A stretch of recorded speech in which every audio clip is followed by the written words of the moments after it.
sustainability and wellness infrastructuring and what that means and meaningful living, and associated with eudaimonic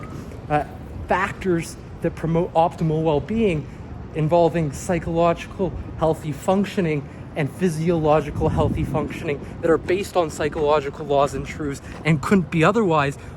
it wouldn't be valid or exist and be able to provide anybody with any useful information that's obvious, apparent, explicit, implicit, or even hard to access, and requires a philosopher to be able to communicate that, particularly the original or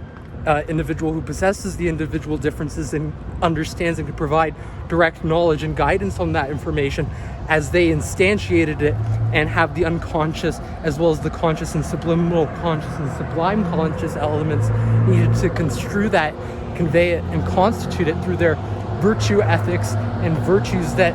originated and were direct to that process, such as love for learning or creativity or innate innovativeness, that through the inception and the creation, the conceivability of it, which others couldn't do because it pertains to individual differences that are predicated on physical and psychological laws that are bound to the nervous system, and through instantiations that are direct to the way neurowiring and neurotransmission,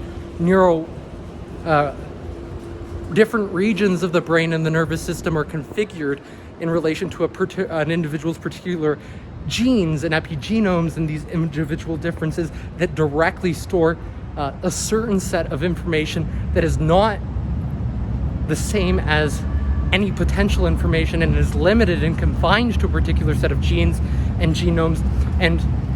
determines what's conceivable for an individual that might not be conceivable for another individual, and who therefore could not originate certain sets of information or even process certain sets of information, much like if you had a distinct sense that another animal would have. You would not interpret the world the same way if you had that unique sense, such as electric fish who can extend their radius of contact just outside them through electrical pulses that are related and extend outside the nervous system in essentially what's an aura or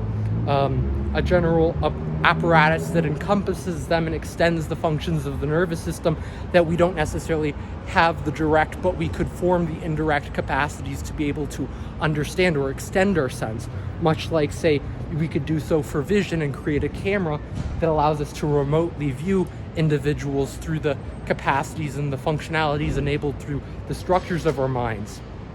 So that's all I just wanted to say for now. I hope you enjoyed. Bye.